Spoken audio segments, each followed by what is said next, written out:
ज्ञानेन्द्र शाह नेपालको अन्तिम राजा हुन्। 2008 सालमा गणतन्त्र घोषणा भएपछि 240 वर्ष पुरानो राजतन्त्र अन्त्य भयो। त्यसबेला राज्यबाट फिर्ता लिइएका केही सम्पत्तिहरू बाहेक उनको निजी सम्पत्ति भने उनीसँगै रह्यो र आज पनि उनी नेपालकै सबैभन्दा धनी व्यक्तिहरूमध्ये एक मानिन्छन्। मानिसहरू किन उनको सम्पत्तिबारे जान्न उत्सुक छन् त? पहिलो कुरा, उनी राजा हुँदा राज्यको शक्ति केन्द्रमा थिए।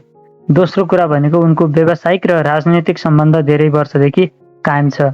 र तेस्रो कुरा भनेको नेपालमा राजनैतिक अस्थिरता बढ्दै जाँदा केही मानिसहरूले राजतन्त्रको सम्झना गर्न थालेका छन्, जसले गर्दा ज्ञानेन्द्र शाहको सम्पत्ति र प्रभावबारे चासो बढेको हो। अब कुरा गरौँ उनको सम्पत्तिको स्रोतहरू के हुन् भन्ने बारेमा। विभिन्न विश्वसनीय स्रोतहरूका अनुसार ज्ञानेन्द्र शाहको लगानी धेरै क्षेत्रमा फैलिएको छ। उनको सोल्टी होटलमा 47% सेयर छ, जसको मूल्य 2008 सालमा मात्रै $1 अर्ब भन्दा बढी मानिएको थियो। त्यस्तै हिमालयन गुडरिक टीमा 54%, सूर्य नेपाल टोब्याकोमा 39% सेयर उनको नाममा छ। अन्नपूर्ण होटल, जुन उनकी हजुरआमा प्रिन्सेस हेलेनबाट सम्पत्तिको रूपमा आएको हो, त्यो पनि उनको सम्पत्तिमा गनिन्छ। यसबाहेक इटहरी र दमकमा चिया बगान, वीरगञ्जको ज्योति स्पिनिङ मिल, नारायणगढ ब्रुअरी, टोयोटा र टाटाको डिलरसिप, भोटेकोसी पावर कम्पनी, सिप्रादी ट्रेडिङ र विदेशमा मालदिप्सको एक टापु र नाइजेरियामा तेल व्यवसायमा लगानी रहेको विभिन्न रिपोर्टहरूले उल्लेख गरेका छन्। तर यहाँ एउटा महत्त्वपूर्ण कुरा छ, ज्ञानेन्द्र शाहको वास्तविक नेटवर्थ कति हो? यो आधिकारिक रूपमा कहिले पनि घोषणा गरिएको छैन।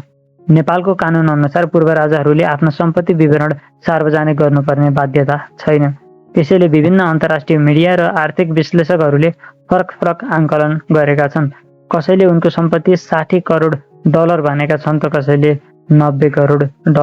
2008मा पत्रकार सूर्य थापाले गरेको एउटा रिपोर्ट अनुसार ज्ञानेन्द्र शाहको नेपालभर 35वटा कम्पनीमा कम्तीमा $20 करोड लगानी रहेको उल्लेख छ र त्यसबेला सोल्टी होटलको सेयर मात्रै $1 अर्बको हाराहारीमा थियो। विभिन्न स्रोतहरूको विश्लेषण गर्दा ज्ञानेन्द्र शाहको कुल नेटवर्थ 60 करोडदेखि 90 करोड अमेरिकी डलरको बीचमा अनुमान गरिएको छ। नेपाली रुपैयाँमा भन्दा यो लगभग 80 अर्बदेखि 120 अर्ब रुपैयाँ हाराहारीमा पुग्छ। तर याद गर्नुहोस्, यो आधिकारिक पुष्टि भएको रकम भने होइन। यो विभिन्न रिपोर्ट, विश्लेषण र अनुमानमा आधारित अनुमान मात्रै हुन्। उनको सम्पत्तिमा महाराजगञ्जको निर्मल निवास प्यालेस, जुन लगभग 36 रोपनी जग्गामा फैलिएको छ, त्यो पनि प्रमुख सम्पत्ति हो। त्यसबाहेक शाह र राणा वंशको विरासत, मूल्यवान गरगहना र कलाकृतिहरू पनि उनको सम्पत्तिमा गनिन्छन्। नेपालभर उनको नाममा ठूलो परिमाणमा जग्गा र जमिन पनि रहेको विभिन्न समाचारहरूले जनाएका छन्। त्यसैले ज्ञानेन्द्र शाह आज पनि नेपालकै सबैभन्दा धनी व्यक्तिहरूमध्ये एक हुन्।